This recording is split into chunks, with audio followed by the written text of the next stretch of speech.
Hola a todos y a todas. Bueno, mi nombre es María Rosa y hoy vamos a hablar del sistema nervioso. Lo primero que tenemos que saber es que el sistema nervioso es como si fuera un cableado compuesto por miles de millones de neuronas que recorren todo nuestro cuerpo y a su vez se dividen en distintos sistemas. Hoy vamos a hablar de sistema nervioso central.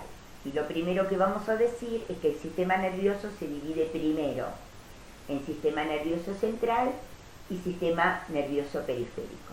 A su vez, el sistema nervioso periférico tiene otras subdivisiones, de las que hoy no nos vamos a ocupar. Nos vamos a ocupar, como les dije, del sistema nervioso central. ¿Cómo está compuesto por el sistema nervioso central?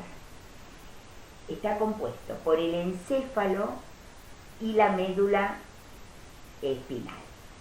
El encéfalo, a su vez, está compuesto por el cerebro, por el tallo encefálico y por el cerebelo. ¿Sí? Hoy vamos a hablar del cerebro. Lo que les quiero comentar es que en los años 50 más o menos un neurocientífico muy importante norteamericano llamado Paul MacLean descubre como tres estructuras y lo llama los tres cerebros. Estos tres cerebros han ido apareciendo con la evolución y los determinó de esta manera. El primero de los cerebros, que aparece hace 500 millones de años, se llama cerebro reptiliano. Y se llama de este modo porque tiene las funciones básicas, más o menos, de los reptiles, que son básicamente la supervivencia con todo lo que esto implica. Implica la reproducción, implica la defensa, el autoabastecimiento, ¿sí? Funciones básicas, las básicas de supervivencia. 300 millones de años después aparece el cerebro del que vamos a hablar ahora, que es el cerebro límbico, que es nuestro cerebro emocional. ¿Cómo está compuesto este cerebro emocional? Este cerebro emocional envuelve al cerebro reptiliano como si fuera superpuesto y está compuesto de varias estructuras. Vamos a hablar de las principales, no vamos a hablar de todas, vamos a hablar de las principales. Vamos a hablar en primer lugar, de una estructura que se encuentra detrás de los ojos del tamaño de una almendra más o menos y que se llama amígdala, que es un centro de activación, básicamente de la activación del miedo, ¿no? Es como si fuera un centro que además se comunica con el resto. Otra estructura muy importante es el hipotálamo. El hipotálamo y el tálamo reciben los estímulos exteriores y fundamentalmente se ocupan de las partes sensitivas, todo lo que tenga que ver con sensaciones, ¿no? Con partes sensitivas. Luego podemos hablar del hipocampo, y el hipocampo es el centro sustancialmente de la memoria, de los recuerdos, ¿sí? Obviamente, todas estas estructuras trabajan interrelacionadas. Los cerebros no trabajan por separado. Así como trabajan entre sí los tres cerebros, trabajan entre sí las estructuras. Estamos hablando de sus funciones principales, ¿sí? Y por último, hace 20 millones de años,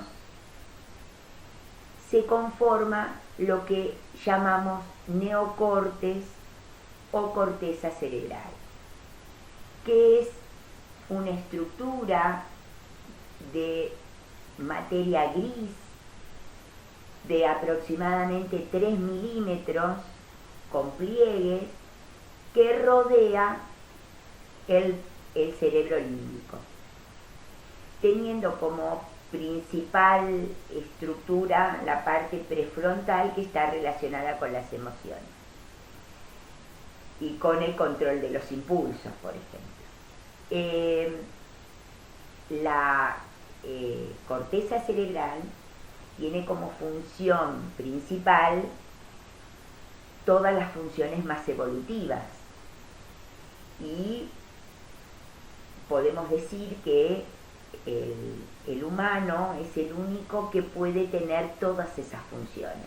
Si bien algunos mamíferos superiores, incluso algunos mamíferos inferiores, tienen corteza, no tienen las funciones que tenemos los seres humanos. Sustancialmente, discernimiento, poder de abstracción, de simbolización, autoevaluación, autoconocimiento, capacidad de discernir, de elegir, todas esas funciones superiores se conectan directamente con los otros cerebros. Entonces podemos decir que sustancialmente somos seres emocionales que pensamos, que tenemos capacidades superiores de discernimiento. ¿Sí? Muy bien. ¿Cómo funciona neurobiológicamente esta cuestión que parece tan difícil, y que la idea no es que se acuerden todos los nombres, sino que comprendan básicamente el concepto finalmente de funcionamiento?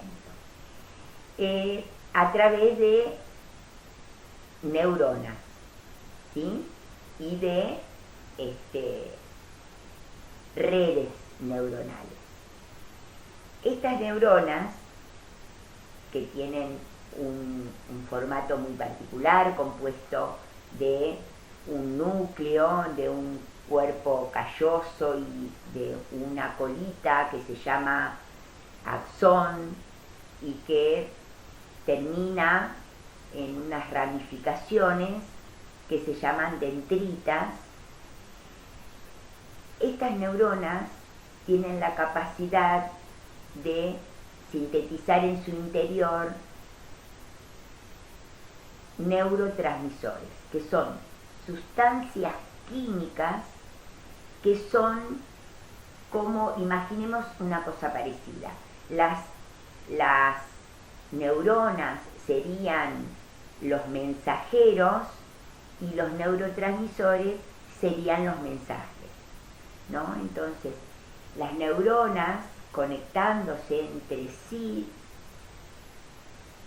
hacen el traslado de mensajes, distintos mensajes, a distintas partes del cuerpo, ¿sí?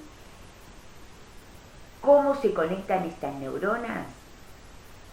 Se llama sinapsis la conexión, y se conectan a través de las terminales que se llaman dendritas, que tienen unas vesículas por donde, mediante impulsos químicos, van a viajar los neurotransmisores y se van a conectar con las vesículas receptoras de otra neurona para seguir en camino el mensaje, ¿no? Como si fuera un correo que va a llegar a su destino.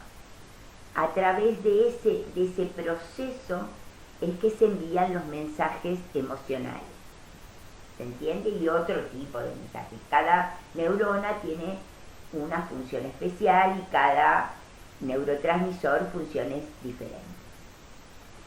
Pero básicamente, para explicarlo sencillo, funcionaría de esta manera. Y de esta manera se va produciendo este complejo cableado y este complejo circuito de, en este caso que estamos hablando de emociones, ¿no? De todas las emociones. Entender sustancialmente que somos fundamentalmente un sistema emocional, eléctrico y químico. Entender esto es entender el comportamiento muchas veces emocionales que nos cuesta tanto, como por ejemplo entender cómo podemos reaccionar de manera casi primitiva en algunos momentos de nuestras vidas, cómo podemos reaccionar en otros momentos tan emocionalmente que no tenemos control, y cómo en otros tan pensantes. Sustancialmente, porque cuando estos tres cerebros no se encuentran en equilibrio, se producen como disociaciones. Y entonces, si no hay un equilibrio en estos sistemas, podemos ver reacciones violentas y primitivas en donde actúa nuestro cerebro reptiliano, o extremadamente emocionales donde actúa nuestro sistema límbico, o en algunos casos nuestro sistema pensante, que es nuestra corteza cerebral. Lamentablemente, nuestra corteza cerebral ocupa el 15% de nuestro modo de funcionar. En general funcionamos en un 85% con los otros dos cerebros. La importancia de tener equilibrio emocional para que estos tres cerebros puedan trabajar armoniosamente y podamos tomar decisiones que nos sea lo más saludable posible en la mayor parte de nuestra vida. Y entender esto de esta manera, entenderlo desde las neurociencias, nos va a permitir también comprender por qué muchas veces nos comportamos de diferentes maneras. Bueno, espero básicamente que se haya entendido. Es un tema bastante difícil, que tratamos de hacerlo lo más sintético posible y lo más comprensible posible, porque entendemos que es muy difícil. Pero, bueno, espero que les haya gustado. Les mando un beso muy grande y responderemos preguntas, si es que las hay, en nuestro taller. Así que un besito para todos y todas.